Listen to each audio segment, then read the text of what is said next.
I did not hear his voice until our wedding night, not properly, not directed at me. We had been in the same room 4 times before we married, at church, at a shared meal, at a working bee where he hauled timber and I served food, and we moved through the same afternoon like 2 people in different countries. And once across a fence after Sunday service, when his father touched his arm and he turned and looked at me. He did not speak, he nodded. 3 weeks later we were engaged. 6 weeks after that, 300 people watched us make a covenant. And that night in the dark, in the room that was now ours, he said the first word he had ever said directly to me. One word, I have thought about that word every day for 11 years. Not because it was cruel, not because it was kind, because of what it assumed, because of everything it did not ask. My name is Hannah. I was raised Old Order Amish in Mercer County, Pennsylvania. I married at 19. I left the community at 30. I share what I lived through because silence is not modesty, it is architecture. And architecture can be named. What I'm going to tell you today is not a story about a monster. It is a story about 2 people who were handed to each other by a system neither of them had designed, with vocabularies too small for the life they were about to live together.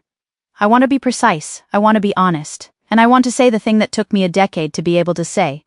Subscribe if you're new. This story starts before the wedding, before the engagement. It starts the moment a girl learns what she is being shaped into. In the district I came from, marriage was not arranged in the formal sense. There was no negotiation conducted openly between fathers, no contract, no bride price discussed at a table. What there was instead was a system of channeled inevitability. A girl reached a certain age, 16, 17, and the community's attention shifted. Not dramatically. Subtly, the way light shifts in a room when a cloud passes. Suddenly the questions at church were different. Suddenly her mother's conversations with other women had a different texture. Suddenly certain young men were mentioned at supper in ways that were not quite casual. A girl understood without being told that she was being positioned. That the field of her life was narrowing toward a point. That the point was a husband, and the narrowing was so gradual, so embedded in the ordinary texture of community life, that it did not feel like narrowing, it felt like growing up. That confusion between being shaped and simply becoming is the system's most elegant feature. His name was Ezra. He was 25 when we married. I was 19.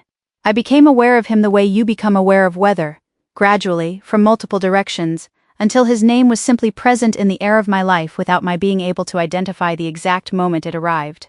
My father mentioned his family's farm. My mother's friend mentioned his reputation among the elders. A girl I had grown up with mentioned without context that he was considered serious and dependable. Serious and dependable. Those were the words by which a young man was recommended to a young woman in our community. Not kind, not curious, not someone who would ask how you were feeling and mean it. Serious, dependable. Words about a man's usefulness, words that told me nothing about whether I would survive being known by him. I did not know, at 17, that those were the questions I should have been asking. I saw Ezra 4 times before we married.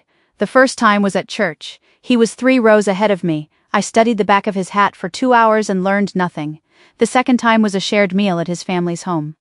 10 people around a table. His mother passed bread. His father talked about the harvest.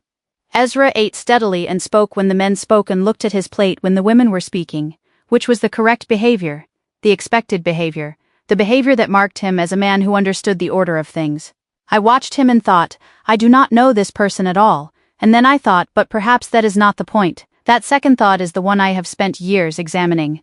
The third time was the working bee. Timber and food and 40 people moving through an afternoon. We did not speak. We did not make eye contact. The system did not require us to. The fourth time was the fence after Sunday service. His father touched his arm. He turned. He looked at me. He nodded. I nodded. That was the sum of our courtship. My father came home from a working bee on a Thursday evening and sat across from me at the kitchen table. He said, Ezra Stoltzfus has asked after you. His family is sound. His farm is well kept. The bishop speaks well of him. He paused. He said, What do you say, Hannah? I looked at my father. I thought about what the question actually contained, whether it was a question at all or a formality, the community's way of allowing a girl to appear to have chosen what had already been chosen for her. I thought about what no would cost. Not dramatically, there would be no punishment, no explicit consequence, but there would be a shifting, a repositioning, a narrowing of the already narrow field. I thought about what yes would cost. I did not yet know the answer to that one. I said, If you believe he is a good man, I trust that. My father nodded. He looked satisfied. I had said nothing. I had said everything required. Before we continue, let us know in the comments, what city are you watching from, and what time is it there right now? And when the story is over, come back and tell us what you thought. We'd love to hear your honest review. Now, let's get back to the story. The wedding was in November. I remember the cold, the way the barn held the warmth of 300 bodies, and the way the air outside was sharp enough to make your eyes water when you stepped out. I stood beside Ezra for 3 hours of ceremony. I heard his voice in the responses, low, steady, the voice of a man doing what was correct.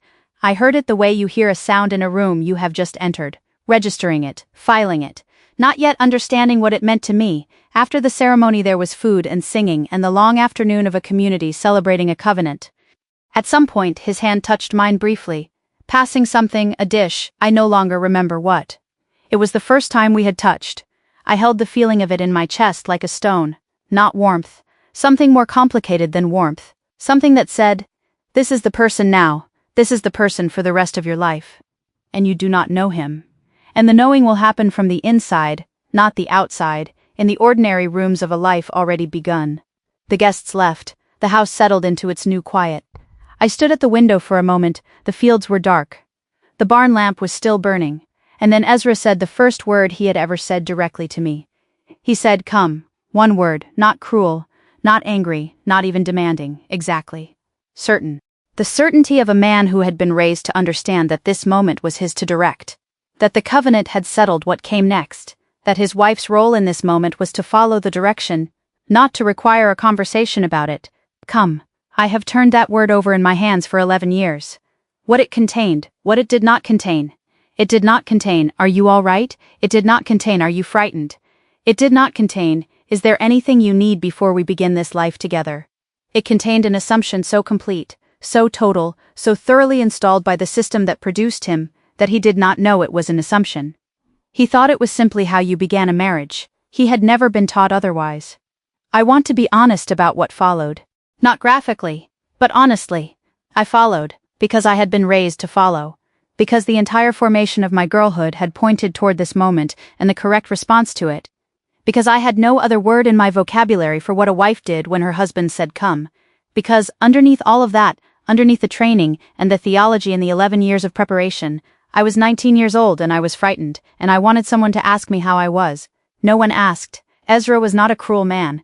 I want to say that as plainly as I have ever said anything. He was a man who had been handed authority over a moment he had no tools to handle with care. Who had been taught that his certainty was leadership and his wife's compliance was love, and that the conversation this moment required did not exist, because the covenant had already had it. We were both failed by the same system. His failure came with authority. Mine came with silence. 6 weeks after my wedding, a woman I will call Vera came to my house. Vera was 68, she had been married 47 years. She moved through the world with the careful economy of a woman who has learned exactly how much energy each thing costs and spends accordingly. She sat across from me with a cup of coffee she did not drink. She said, I'm going to tell you something my mother told me, and her mother told her, and I have never told anyone because I thought it was too late for it to matter. She said, the first word a husband says to his wife is not the last word. It is only the first. You have the rest of your life to teach him a different language. The question is whether you are willing to be the one who teaches it. She looked at her coffee. She said, I was not willing. I was too tired. I am telling you now because you are not tired yet. She left the coffee untouched and she walked out. I sat with what she had said for a long time. I did not understand it fully that morning. What I understand now is this. Vera was not telling me to fix Ezra. She was telling me that language could change. That the first word was not destiny. That the silence between us was not permanent. She was handing me permission to want more than come. I described Ezra's first word to my therapist a year after leaving the community. Just the word. Come. She did not rush past it, she held it. She said, that word is a complete picture of the system. One word that assumes total compliance, that requires no response, that positions the person it is spoken to as someone who moves at direction rather than someone who chooses to move, she said. The tragedy is not that he said it. The tragedy is that he did not know another word was possible. He was given come the way you were given silence. Both of you were impoverished by the same source. She paused. She said, what word would you have needed instead? I sat with that question for a long time, and then I said, ready? Are you ready? 2 words instead of 1. A question instead of a direction. A person being addressed rather than a function being activated. Are you ready? 11 years later, I'm still learning what it means to be asked that question and to actually answer it. Ezra was handed one word. He was handed it by his father, who was handed it by his, carried forward through generations of Amish men, who had been taught that a husband's certainty was the correct opening of a marriage. He did not choose it. He did not know it was a choice. My silence was handed to me the same way. By my mother. By the community. By 11 years of formation that pointed me toward compliance so thoroughly that compliance felt like character. We were two people handed things that did not fit the moment and told that the fit was God's design. The design failed us both. Him first, because a man who is never taught to ask is a man who never learns what he is missing. Me second, because a woman who is never given language for what she needs cannot ask for it even when she knows something is wrong. The framework produced both outcomes. The framework is what I'm naming. This is an Amish story. But the first word of a marriage, the assumption it contains, the conversation it skips, the person it positions as direction giver, and the person it positions as direction follower, that is not only an Amish story. If you entered a marriage or a significant relationship and the first word was a direction rather than a question. If you were never asked, are you ready, and discovered too late that you were not. If you followed because following was the only word your formation had given you, then you know something of this. If you have spent years wishing someone had said a different word, two words, a question, something that acknowledged you as a person rather than a function, I see you. The word you needed was real. The absence of it was not your fault. You deserved to be asked. You still do. Vera, you came to my house 6 weeks after my wedding and you left your coffee untouched, and you told me something your mother told you that you had never told anyone. The first word is not the last word. You said you were too tired to teach a different language. I believed you. I have thought about what 47 years of come costs a woman. You told me I was not tired yet. You were right. I was not tired yet. I eventually left. I eventually found the language. I am using it now in this space, for every woman who was handed silence where she should have been handed words. What you gave me that morning mattered. Even the untouched coffee mattered. It told me you had come not for comfort but for purpose. I remember you. The first word he said to me was come. It took me 11 years to learn that I was allowed to say wait, that I was allowed to say not yet, that I was allowed to say, ask me properly. The word you deserved was a question. Are you ready? You are allowed to answer it now, even this late. The question does not expire. If the first word of your marriage, or the first word of any significant relationship, was a direction rather than a question, leave a comment. You do not have to tell the story. You can just say, I know this. Subscribe. The next video is about year 3 of my marriage to Ezra, when I finally said a word back. What I said, what he did, and what the community decided it meant. That story is ready. I will see you there.